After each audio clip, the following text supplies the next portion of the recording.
Assalamualaikum warahmatullahi wabarakatuh. A'udzubillahi minasyaitonirrajim.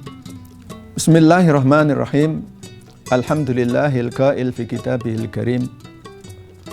A'udzubillahi minasyaitonirrajim. Khudh min amwalihim shadaqatan tutahhiruhum wa tuzakkihim wa shalli 'alaihim inna salataka sakanul lahum wallahu sami'un alim. Wassalatu wassalamu ala sayyidil anbiya'i wal mursalin wa ala alihi wa sahbihi ajma'in, amma ba'du. Para pemirsa yang dimuliakan oleh Allah, alhamdulillah kita bertemu kembali pada momen yang sangat indah ini, yaitu menjelang berbuka puasa pada Ramadan tahun ini. Mudah-mudahan puasa kita semuanya diterima oleh Allah Subhanahu wa Ta'ala. Pada kesempatan yang baik ini, saya akan menyajikan satu materi singkat dengan tema pengelola zakat. Zakat, sebagaimana kita ketahui bersama, adalah perintah Allah Subhanahu wa Ta'ala. Zakat merupakan satu di antara rukun Islam. Bahkan zakat ditempatkan pada posisi yang tengah, yaitu setelah syahadat, sholat, kemudian zakat. Dilanjutkan dengan puasa dan haji. Yang menjadi persoalan kita pada kesempatan ini adalah siapa yang harus mengelola zakat. Seperti yang lazimnya kita ketahui bersama bahwa di kampung-kampung ada panitia zakat. Apakah mereka yang seharusnya mengelola zakat? Berbicara mengenai pengelola zakat, tentu di sana sini akan ada perbedaan-perbedaan pendapat.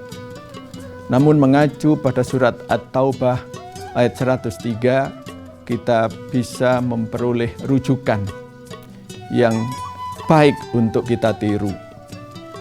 Yaitu ayat yang tadi saya baca pada pembukaan, yang terjemahannya adalah, ambillah sebagian harta umat Islam sebagai sedekah.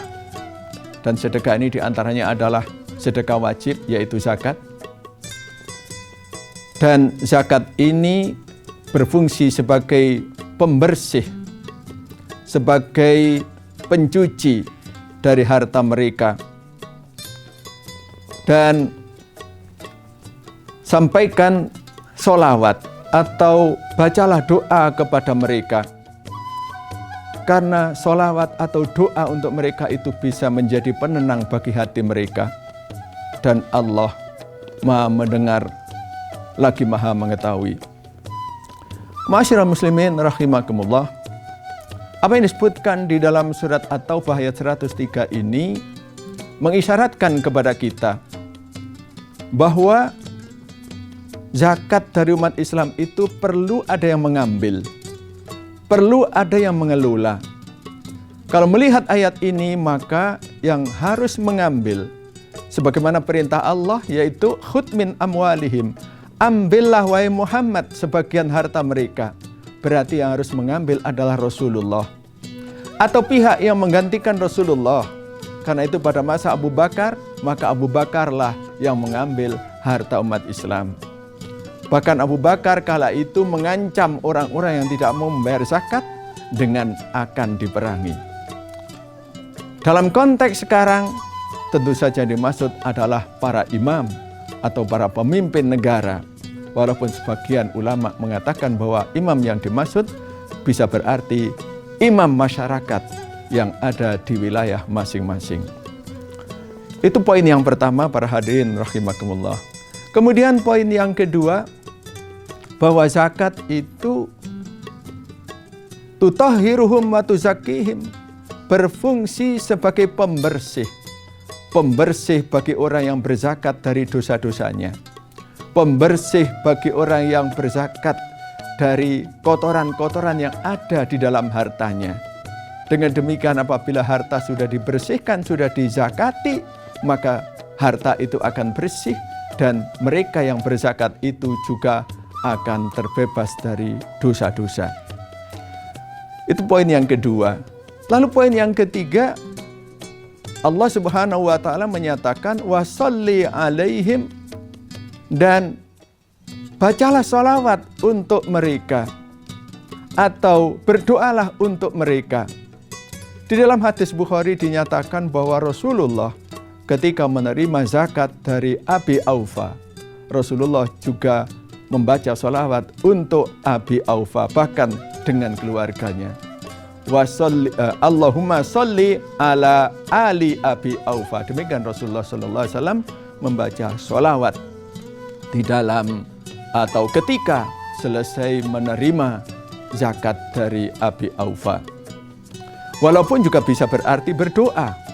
Karena itu ketika kita menerima zakat, sangat baik kalau kita berdoa.